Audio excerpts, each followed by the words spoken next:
Bien, hasta acá nos quedamos el día de ayer, donde les comentaba que no es posible que en nuestro país adultos mayores de las edades que vemos en las fotografías todavía estén laborando, y sobre todo la tercera, les decía, el hecho de que una persona de 80 años de edad con los déficits de visión y de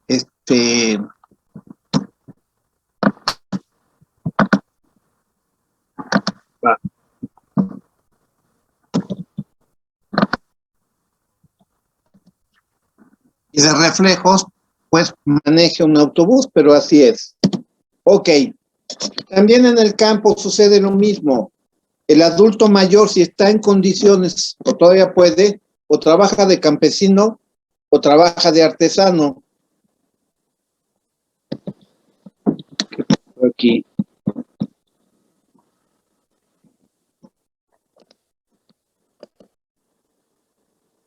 Bien. Aquí tienen ustedes una tabla que es importante, porque vean ustedes, es grupos de edad que van desde los 50 años hasta más de 85. Y es los ingresos que se tienen por rangos de edad.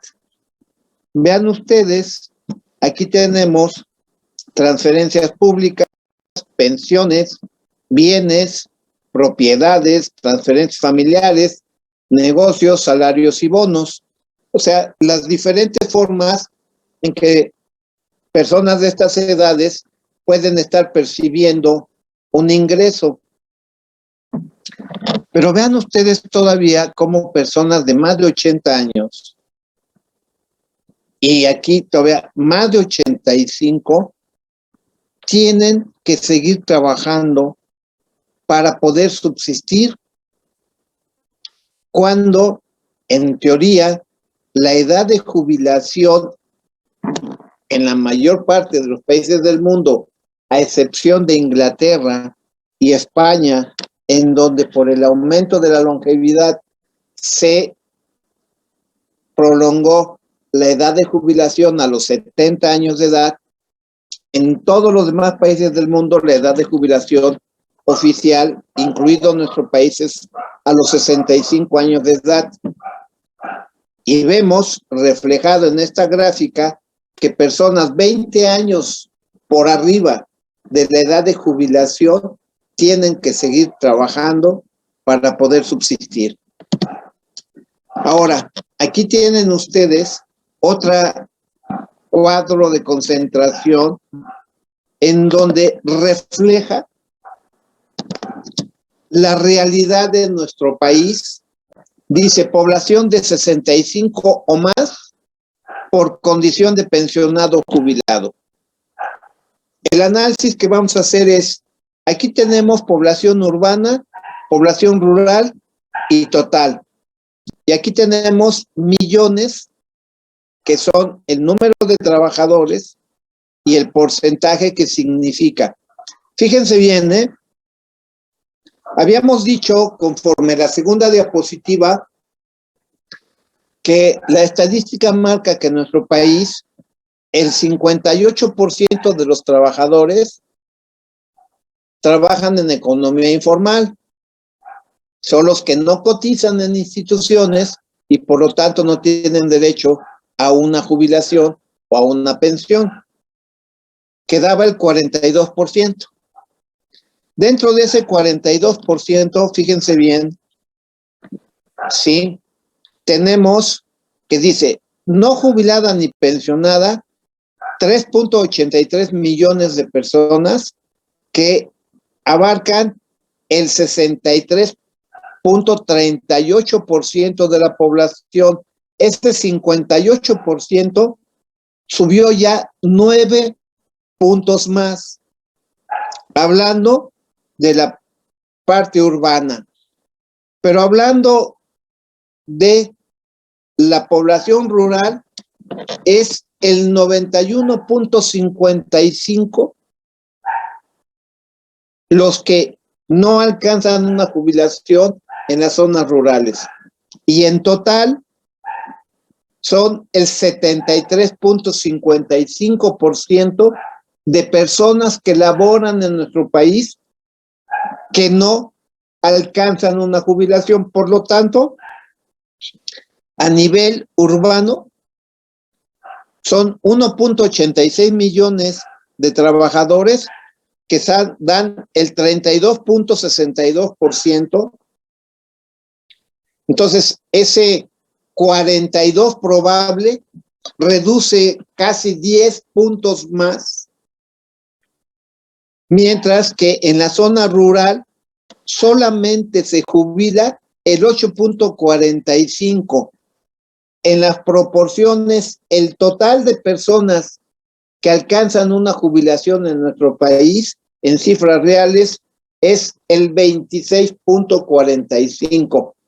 Cuando, si hacemos un comparativo con el promedio de personas que se jubilan en países como Canadá y Estados Unidos, la cifra promedio oscila entre el 80 y el 85% de los trabajadores en esos países que alcanzan una jubilación.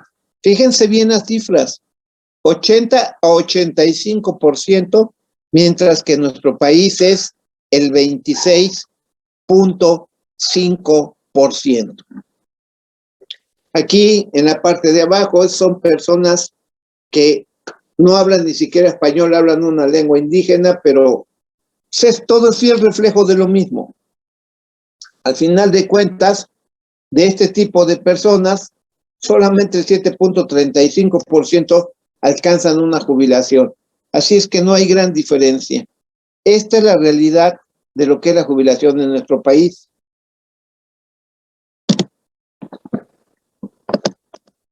Bien. Ok.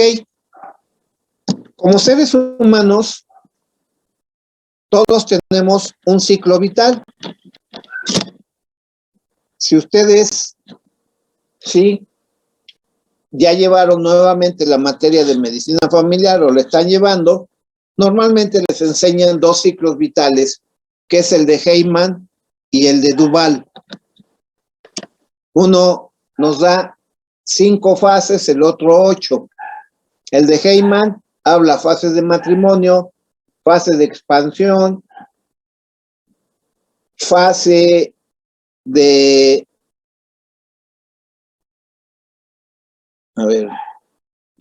matrimonio, expansión.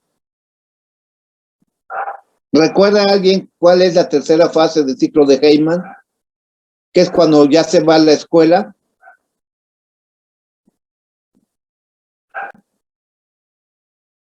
Exacto. Fase de dispersión, fase de independencia y fase de retiro y muerte. Fase de matrimonio, cuando la pareja inicia la vida familiar. Fase de expansión, cuando nace el primer hijo. Fase de dispersión, cuando el primer hijo va a la escuela.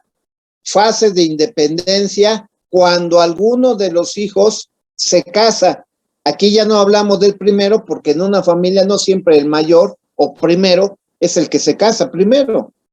Puede ser el segundo o el tercero, dependiendo del número de hijos que tenga esa pareja. Y la fase de retiro o muerte, pues es precisamente cuando la pareja o ya nada más uno de los dos sobrevive. En ese enfoque, dentro del ciclo vital, en muchos casos entra la etapa de jubilación, que es el final, en términos resumidos, de la vida activa como trabajador. Y cuando entramos a esta fase, por lo tanto, vamos a tener también una modificación en la estructura de nuestras funciones. Cuando somos trabajadores activos, hacemos hábitos, organizamos nuestra vida diaria y esto repercute en el sentido de eficacia de lo que es nuestra vida. Estos 3 aspectos tenemos que modificarlos cuando nosotros dejamos de ser trabajadores activos y nos convertimos en trabajadores jubilados. Y hay muchos aspectos que aprender en relación a esto. Por ejemplo, no es lo mismo que se jubile una persona que es trabajador, por ejemplo, de una empresa textil y que lo único que sabe hacer es el manejo de una máquina textilera y que cuando se jubila, pues no sabe hacer otro tipo de trabajo, a cuando se jubila, por ejemplo, un médico que se puede jubilar a lo mejor del Seguro Social, pero él puede seguir trabajando, a lo mejor trabaja en el ISSSTE también, o sigue trabajando en su consultorio particular, o empieza a dar clases en alguna institución. Entonces, los aspectos de la jubilación son muy diferentes en la clase trabajadora de nuestro país, y todo eso hay que tomarlo en cuenta. Bien, ¿qué es lo que pasa en el proceso de jubilación? Este proceso inicia durante la misma vida laboral, pero al término de la misma, que es en donde debería, cuando falten 1 o 2 años para completar la etapa y llegar a la jubilación, tendríamos que planificar. ¿Y qué sería lo ideal? Planificar seguir en actividad en cierto aspecto y no en una inactividad que nos puede llevar inclusive a un aceleramiento en el proceso de la muerte. Lo vamos a ver más adelante. Bien, aquí tienen ustedes las fases, que son 5 fases de lo que es la jubilación.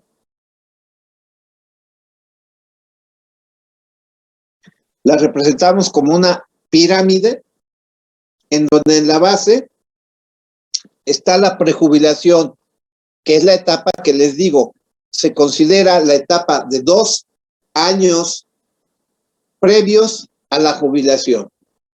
En esa etapa lo ideal es orientar a través de cursos y programas de capacitación a los trabajadores que van a jubilarse sobre el panorama de lo que es estar jubilado en nuestro país, prepararlos desde el punto de vista económico, social, familiar y psicológico.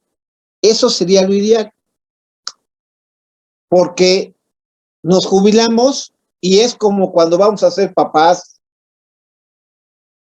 En la escuela se nos puede enseñar muchas cosas, pero nadie nos enseña a ser padres, nadie nos enseña a ser hijos, nadie nos enseña a ser hermanos. Y equiparando esto, prácticamente en nuestro país, salvo algunas empresas como Volkswagen o ILSA de México, o algunas instituciones como el ISSSTE y el IMSS, dan a sus trabajadores, previos a que se vayan a jubilar, cursos para irlos preparando a ese cambio tan importante en la vida del ser humano, que es ser trabajador activo y pasar a ser jubilado. Entonces, como no hay una preparación, la segunda fase se ha denominado luna de miel.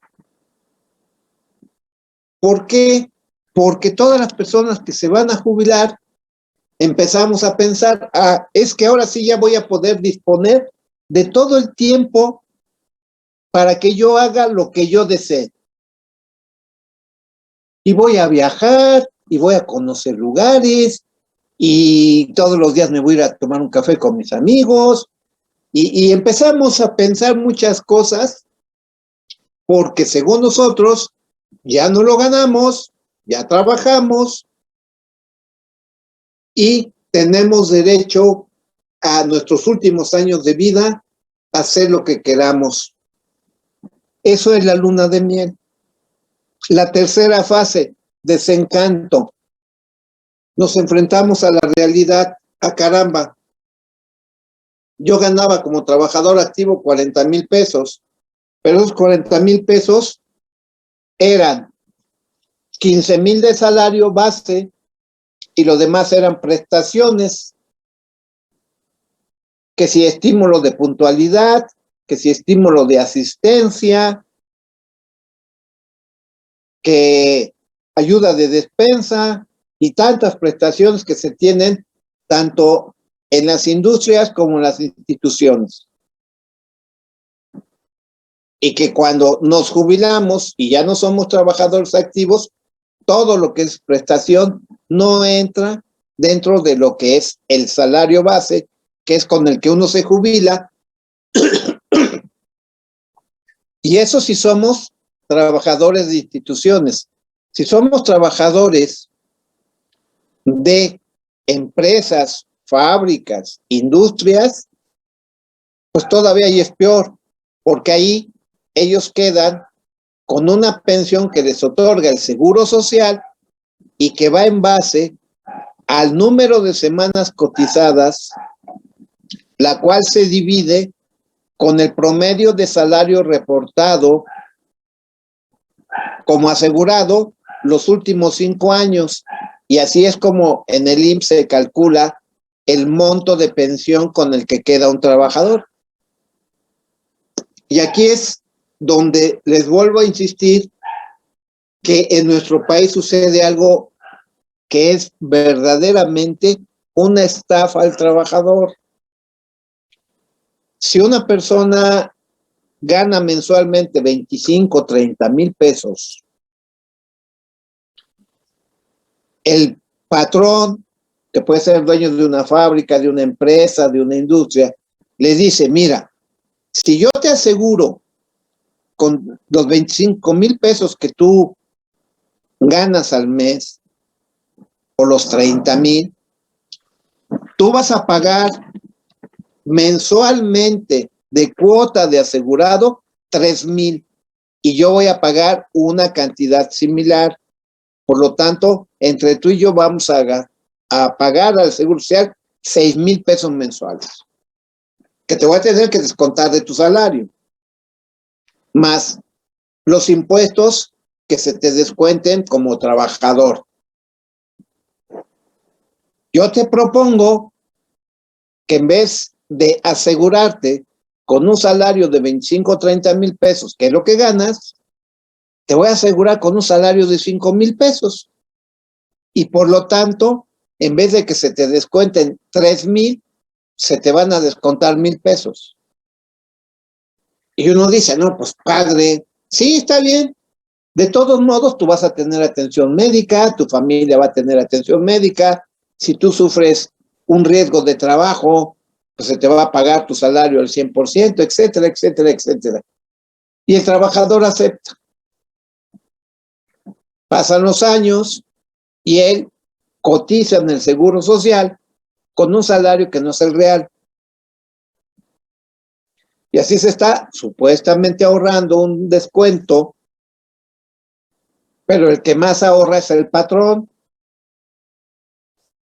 ¿Y qué pasa cuando se llega a la etapa de la jubilación? El seguro hace, bueno, tú tienes 2,000 semanas cotizadas y el promedio de tu salario de los últimos 5 años es de 7,000 pesos. Por lo tanto, la pensión con la que tú vas a quedar anda sobre los 4,000 pesos. Ahora imagínense para ese trabajador que estaba ganando como trabajador activo 30,000 y que en el momento que se jubila, la pensión que va a empezar a recibir del Seguro Social es de 4,000 pesos.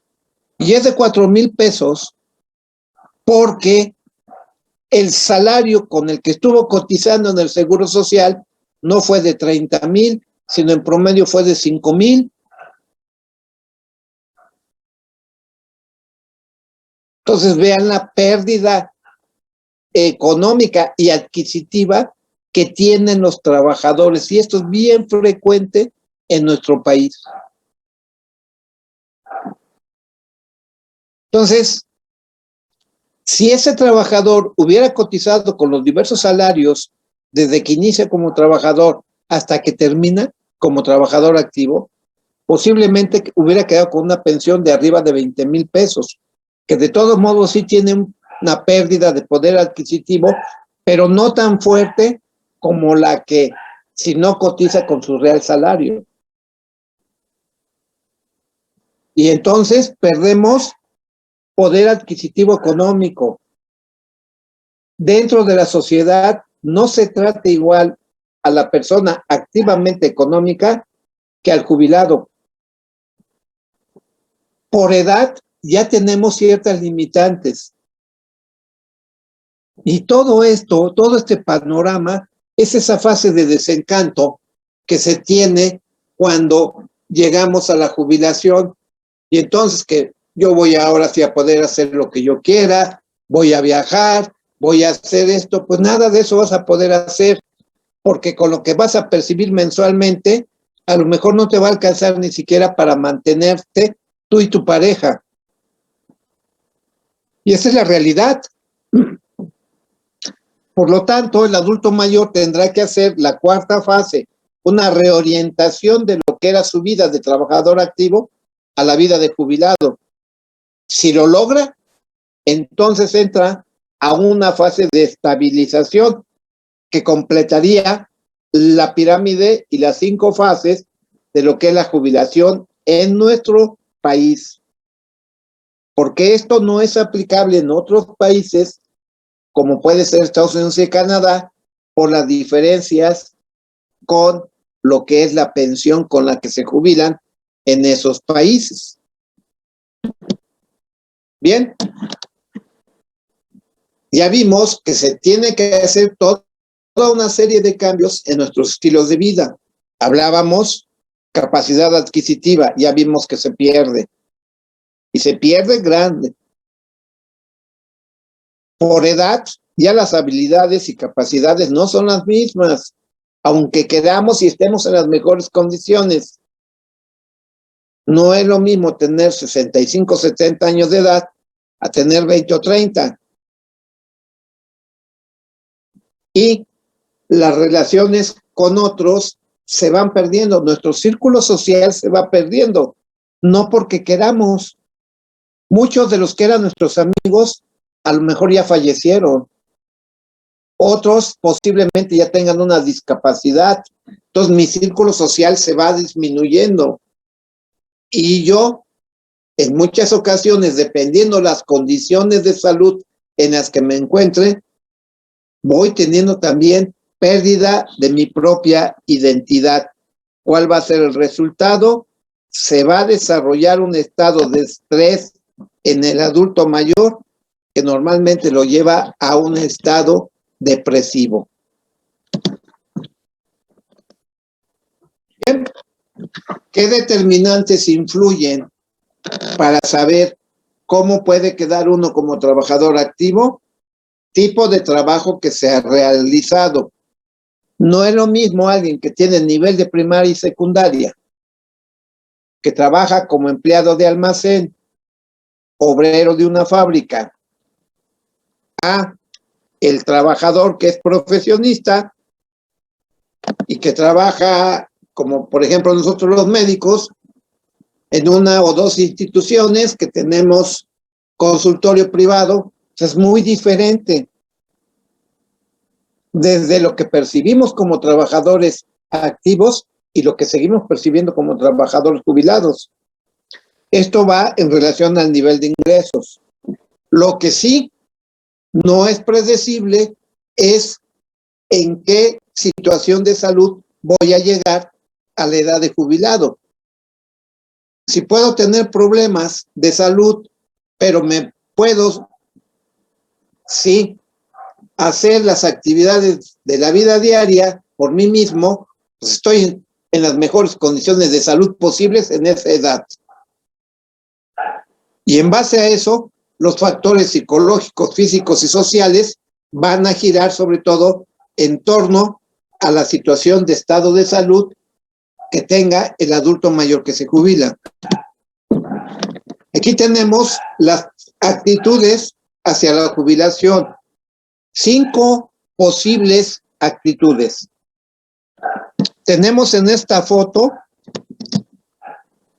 aquel adulto mayor que se jubila y que logra el éxito dentro de esta etapa. Y tenemos el otro, en donde dice, ¿qué tal va tu jubilación? Sobre ruedas, sí, pero sobre ruedas. Vean ustedes aquí, dice fuera de servicio, y a donde lo llevan es a los desperdicios. Estas tres etapas, aceptación a la etapa de jubilación, me provoca una liberación y me brinda nuevas oportunidades de vivir. Esas tres etapas son actitudes positivas hacia la jubilación.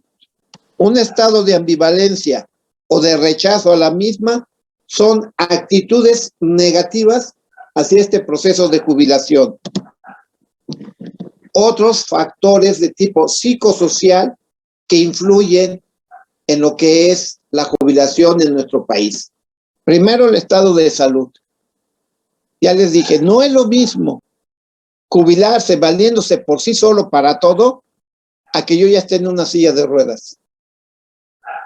Si estoy en las mejores condiciones, inclusive a lo mejor, y estoy rindiendo bien en donde trabajo, puedo posponer inclusive mi jubilación con aceptación de las personas, sea el patrón o si trabajo en una institución, de los directivos. Pero si mi estado de salud ya está muy deteriorado, a lo mejor ni siquiera llego a la etapa de jubilación y me pensionan por enfermedad general. Esto va a favorecer o limitar la realización de actividades y la cantidad de contactos sociales. Tres tipos de carácter con los que pueden quedar las personas que se jubilan. Hace 15 años, lo que actualmente llamamos depresión se conocía como neurosis. Por eso aquí dice carácter, neuroticismo, aquella persona que queda completamente dolida y bloqueada por todas las pérdidas que tiene en la edad de adulto mayor, sumado lo que es la jubilación.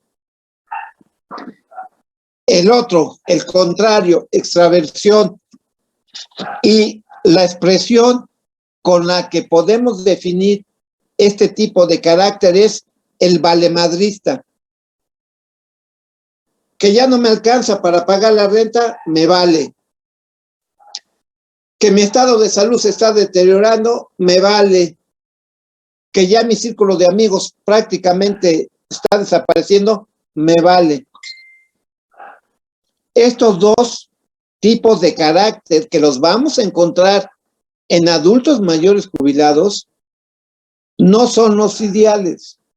El ideal es quedar con un carácter de autoeficacia en donde me va a permitir adaptarme a mi nuevo estado laboral.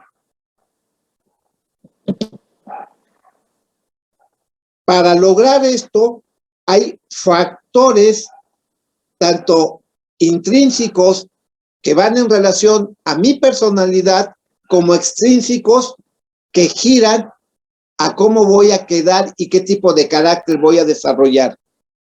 Si yo tengo un buen apoyo social, pues voy a tener una mejor adaptación a la jubilación. Si mi nivel educativo es profesionista, no me va a impactar tanto. Pero si tengo primaria o secundaria, por lo tanto tengo pocos ingresos, pues lo que pasa es que voy a quedar insatisfecho. Por lo tanto, o desarrollo un carácter neuroticista o un carácter valemadrista. Y disculpen la palabra, pero eso es la que mejor describe cómo puede quedar uno en ese aspecto. Y algo que está demostrado completamente es que la mujer, siendo trabajadora activa, también siempre desarrolla las actividades de ama de casa. Por lo tanto, la mujer se adapta mucho mejor a la etapa de jubilación, porque aunque ya no esté trabajando laboralmente en una empresa, en una institución, ella sigue ocupando su tiempo en labores de la casa.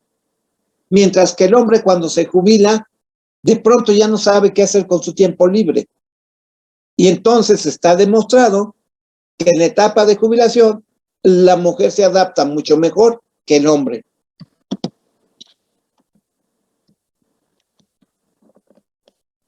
Bien. El apoyo familiar fundamental. La Organización Mundial de la Salud ha declarado que para el adulto mayor a nivel mundial, independientemente del país en el que sea, la mejor institución en la que debe de vivir el adulto mayor sus últimos años de vida es en la familia. Y aquí tenemos dos representaciones. El adulto mayor que se jubila y entonces se convierte en un auxiliar de sus hijos, por ejemplo, llevando a los nietos a la salida y a la entrada del colegio, como es en esta fotografía que dice que tengas un buen día, te espero a la salida del colegio, aquí lo está llevando a la entrada, o la inversa, el adulto mayor que a pesar de la edad que tenga, sigue siendo productivo y después de jubilarse puede lograr ser contratado nuevamente a través de contratos por tiempo determinados, y entonces aquí es la inversa. Es el nieto el que acompaña al adulto mayor y le dice, que tengas buen día, te espero a la salida del trabajo, abuelo. Para podernos jubilar aceptablemente, y ya se los había mencionado, lo ideal es establecer un plan de jubilación, el cual tendría que basarse entre los deseos de lo que el trabajador quiere, las necesidades con las que va a quedar, la planificación que tiene que hacer en base a esos dos aspectos y sobre todo a cómo va a quedar económicamente, físicamente, cognitivamente y emocionalmente. Hasta aquí nos vamos a quedar el día de hoy. Mañana terminamos esta presentación. Dejo de compartir pantalla y con esto terminamos nuestra clase del día de hoy. Si tienen alguna duda o algún comentario, con eso iniciamos el día de mañana. Les deseo que tengan una excelente